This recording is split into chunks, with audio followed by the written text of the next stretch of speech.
झाड़ा किस किस चीज़ लगाते हो?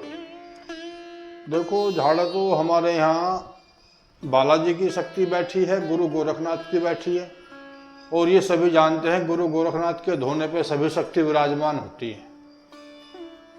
अब झाड़ा हमारा गुरु गोरखनाथ का और श्री बालाजी महाराज के जो हमारे झाड़े लगते हैं, हमारे गुरु मंत्र देवी, हम वो झाड़ा लगाते हैं। कोई भी बीमारी हो, दवा ना लग रही हो, जो डॉक्टर का काम हो तो डॉक्टर ही करेगा, वो तो देखो हमारे बस का काम नहीं है। लेकिन कुछ बार ऐसा होता है कि डॉक्टर की दवा नहीं लगती, तो उसमें दुआ की जरूरत होती है। वो यहाँ आके हम उसको दुआ कर देते हैं बाबा की, उस पर अपनी कृपा बन गई तो ठीक हो गया। तो मैंने सुना था तपस्या बैठे थे आप, तो तपस्या आपने किस समय की थी आपने? ये हमारी तपस्या है श्री गुरु गोरखनाथ महाराज की जेठ के महीने में चलती है। हमने 9 धोनों के बीच में तपस्या करी है बैठ के। अब वो तो अपने अपने किसी की इच्छा है, कोई 31 दिन की करो, 41 दिन की करो, 21 दिन की करो। हमने 41 दिन की तपस्या करी है, जैसे 1.25 महीना बोलते हैं। जैसे भक्तजन आपके पास आते हैं तो उनसे कुछ पैसे भी लेते हो आप देखने के?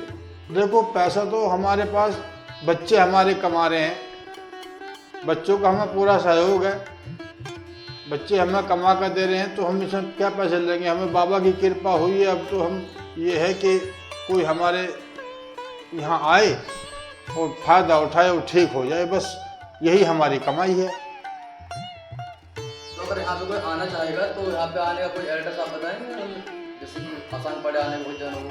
आने में आसान ये है कि कोई दिल्ली की तरफ से कोई लोग आते हैं तो अंदर शहर में ना घुस कर हरिद्वार बाईपास को निकल जाए तो रोहटा रोड एक गांव पड़ता है लखवाया, उसके पास में कॉलोनी है सुखधाम कॉलोनी।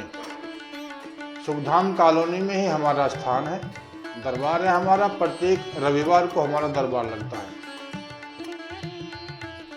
बहुत बहुत धन्यवाद। आपने बताया हमारे दर्शकों को कि ये गुरु गोरखनाथ जी का धाम है मेरठ में, जो कि सुखधाम कॉलोनी में है, रोहटा बाईपास हरिद्वार रोड पर। आप जिस भक्तजनों को कोई भी दिक्कत समस्या हो तो बाबा जी के पास आप आ सकते हो, और झाड़ी से ही मात्र यहाँ पे आकर आराम मिल जाता है। किसी को भोग पुराना कोई भी रोग हो तो बाबा के यहाँ आके आप उनका आशीर्वाद प्राप्त कर सकते हो, और बाबा दवाई के रूप में बाबा की भभूति देते हैं, जिससे भक्तजनों को बहुत आराम मिलता है। जैसे गुरु जी आपने बताया आपने गोरखनाथ तपस्या की है, तो आपने बालाजी की भी कोई तपस्या करी है आपने? बालाजी की हमने साधना करी थी। ये हमने 11 दिन की 21 दिन की साधना हमने करते रहते हैं। ये तो हम तो आपको ये भाग्य